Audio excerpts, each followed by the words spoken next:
Some industries like engineering, they funded people to go to university and gave them work experience, and then when they graduated, a job if they wanted to. Why don't we do that? I'm Jane Townson, Chief Executive of the Homecare Association. I've been in this role for just under 4 years, and prior to that I was the CEO of a not-for-profit care provider. We had supported living for people with disabilities and operated 30 care homes, so that was quite a useful experience across different settings.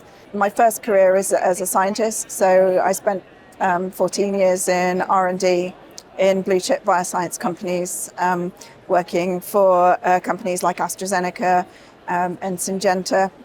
My final role being Global Head of Bioscience Research for Syngenta, which is one of the world's largest agribusinesses. In your perspective, what is the main mission of the Home Care Association?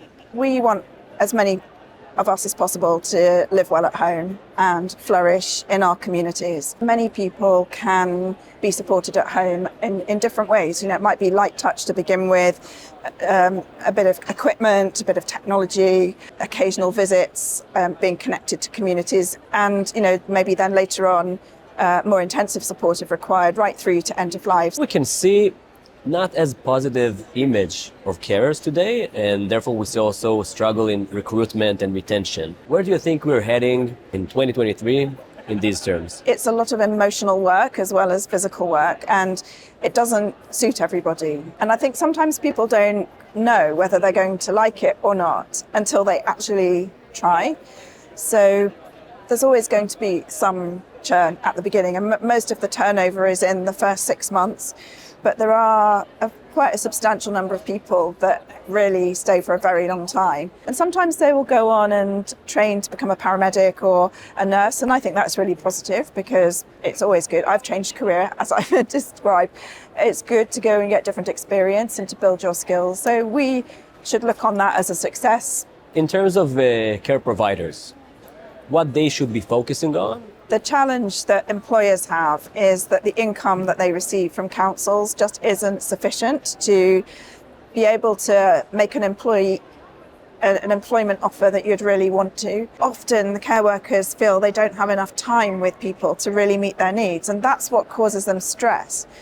They want to go away feeling that they've done a good job, that they've been able to contribute, and also that they have some autonomy, because after all, they're the people that know the people that they're supporting the best. I often talk about the ABC of employee experience, that autonomy, that ability to make decisions that improve things for the people that you're supporting, that sense of belonging, being part of something, being supported, that your employer cares about you to the same extent that you care for the people that you're giving care to. In practice, when the carer is out there alone and they don't receive mentorship for a month and training for a couple of weeks, they don't feel those values. How do you think providers can bridge that gap and have this mindset of ABC? Digital solutions have helped a lot. We actually gave all of them company phones, and then that meant that they could use WhatsApp to communicate with each other, which made a big difference. They could easily communicate with the office, whereas if you're in a hurry and you're trying to make a call and no one's picking up the phone,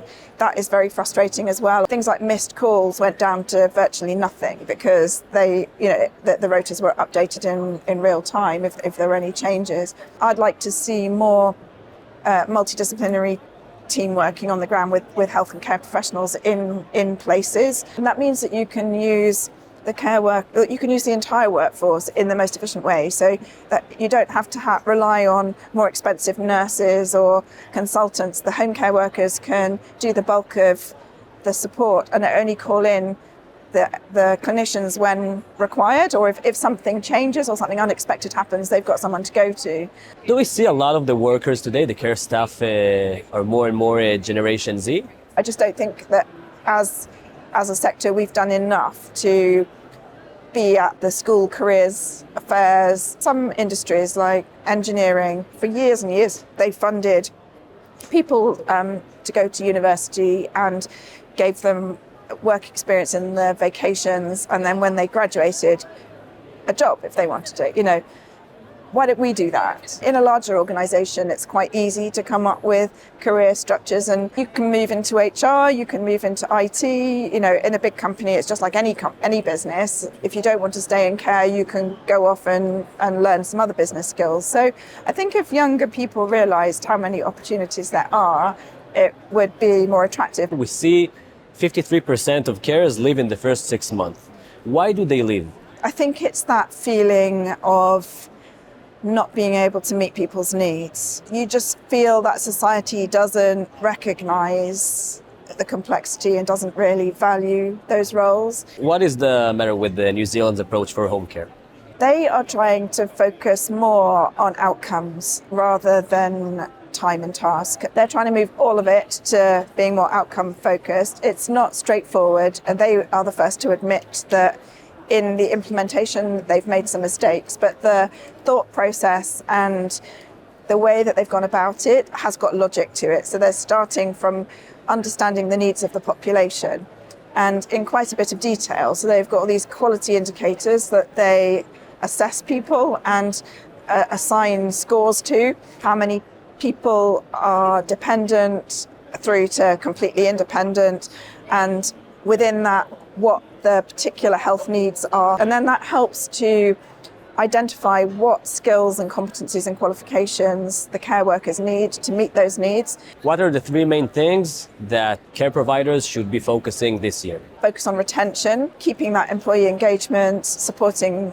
the workforce as best they can, trying to persuade local authorities to increase the fee rates so that we can then pass that money on in wages, because that's going to make a big difference. Then the digital transformation of home care needs to continue. And then the third is about building relationships with the NHS and other partners in the system. What would be your piece of advice or key tip for a new care provider? Come and join the Home Care Association, because we have a great community of providers that are supportive of each other. We have many materials and practical support and tools and guidance available. If we join forces, we have a louder voice. We have stronger influence to change the way that the government, central government, local government, the regulators, everybody kind of thinks about home care. So safety in numbers, we've got to stand together to make what matters stand out.